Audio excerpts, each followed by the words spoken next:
বন্ধুরা, আজ আমরা জানবো যে আপনি কিভাবে এমটিএফ এর মাধ্যমে যদি শেয়ার্স কিনে থাকেন সেটাকে ডেলিভারিতে কনভার্ট করবেন, এবং ডেলিভারির মাধ্যমে যদি আপনি কোনো শেয়ার্স নিয়ে থাকেন তাহলে সেটাকে আপনি কিভাবে এমটিএফ এ কনভার্ট করবেন কিংবা ইন্টারডেতে কনভার্ট করবেন। তো দেখো বন্ধুরা, তার জন্য আপনাকে কী করতে হবে, ধনের মধ্যে লগ ইন করে নিতে হবে। তো আমি অলরেডি ধনের মধ্যে লগ ইন করে নিয়েছি, ঠিক আছে।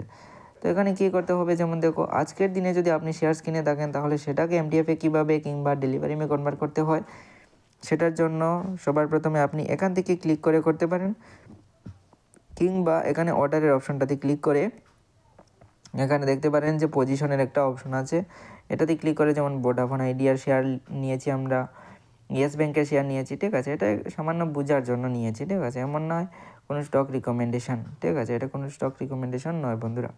তো যেমন এটা ভোডাফোন আইডিয়ার স্টকে যদি আমরা ক্লিক করলাম তাহলে সামান্য নিচের দিকে স্ক্রল করার সাথে সাথে এখানে চলে এসেছে কনভার্ট অর্ডারের অপশন। তো এটাতে আমরা ক্লিক করতেই এখানে আমরা ইন্ট্রাডের জন্য কনভার্ট করতে পারি কিংবা ডেলিভারির জন্য কনভার্ট করতে পারি। এখানে কোয়ান্টিটি দিয়ে দিতে হবে আমাদের হিসেব মতো, ঠিক আছে। আশা করি বুঝতে পারলে এখানে। তারপর যেমন আমরা এখানে এমটিএফের থ্রু নিয়েছিলাম, তাই এখানে আমরা ডেলিভারি এবং ইন্ট্রাডের মাধ্যমে কনভার্ট করতে পারবো, ঠিক আছে। এবং এখানে যদি আমরা দেখি, যেমন এটা ডেলিভারি থ্রু নিয়েছি আমরা, এটা এমটিএফের মাধ্যমে নিয়েছিলাম, তো ডেলিভারি থ্রু যেটা নিয়েছি সেটাকে আমরা এমটিএফে কীভাবে কনভার্ট করবো তার জন্য এটার উপরে ক্লিক করতে হবে।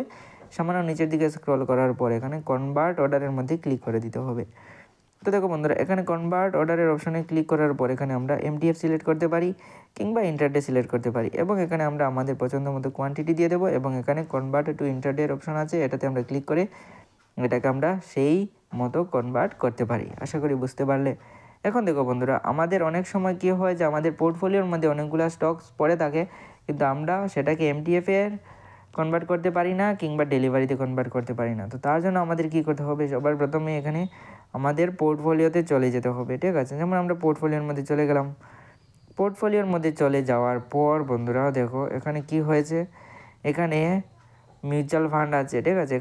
এখানে স্টকস আছে, তো স্টকসের মধ্যে আমরা কি করব, ক্লিক করে দেবো, ঠিক আছে। যেই না আমরা স্টকসের মধ্যে ক্লিক করব, তো দেখো এখানে কি হয়েছে, স্টকসের মধ্যে ক্লিক করার পর যেমন এখানে ইয়েস ব্যাংক আছে, ঠিক আছে। ইয়েস ব্যাংকের যে স্টকসগুলো আছে এখানে আমরা কি করতে পারি, এমটিএফের মধ্যে করে দেবো ক্লিক, ঠিক আছে। যেই না আমরা এখানে ক্লিক করব তো এখানে কোয়ান্টিটিগুলো চলে আসবে, ঠিক আছে। এখানে কোয়ান্টিটিগুলো চলে এসেছে, যেমন এখানে হোল্ডিং বিআই এমটিএফ, ঠিক আছে। এখানে এমটিএফের অপশনটা চলে এসেছে। তো এখানে আমরা কি করব, যেমন এখানে যদি আমরা চাই তো এটা কনভার্ট করতে পারি, কনভার্ট টু ডেলিভারি, ঠিক আছে। এটাতে আমরা ক্লিক করে এটাকে ডেলিভারিতে কনভার্ট করতে পারি।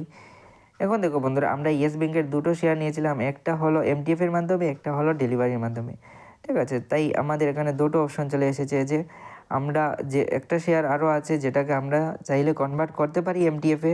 তো যদি আপনি কনভার্ট করতে চান এমটিএফে ডেলিভারির স্টক, তাহলে সেটার জন্য আপনাকে এখানে ক্লিক করতে হবে, এবং আপনি যদি অলরেডি ডেলিভারির স্টকস না নিয়ে এমটিএফের মাধ্যমে নিয়ে থাকেন তাহলে সেটাকে আপনি এখান থেকে ডেলিভারিতে কনভার্ট করতে পারবেন। আশা করি বুঝতে পারলে বন্ধুরা।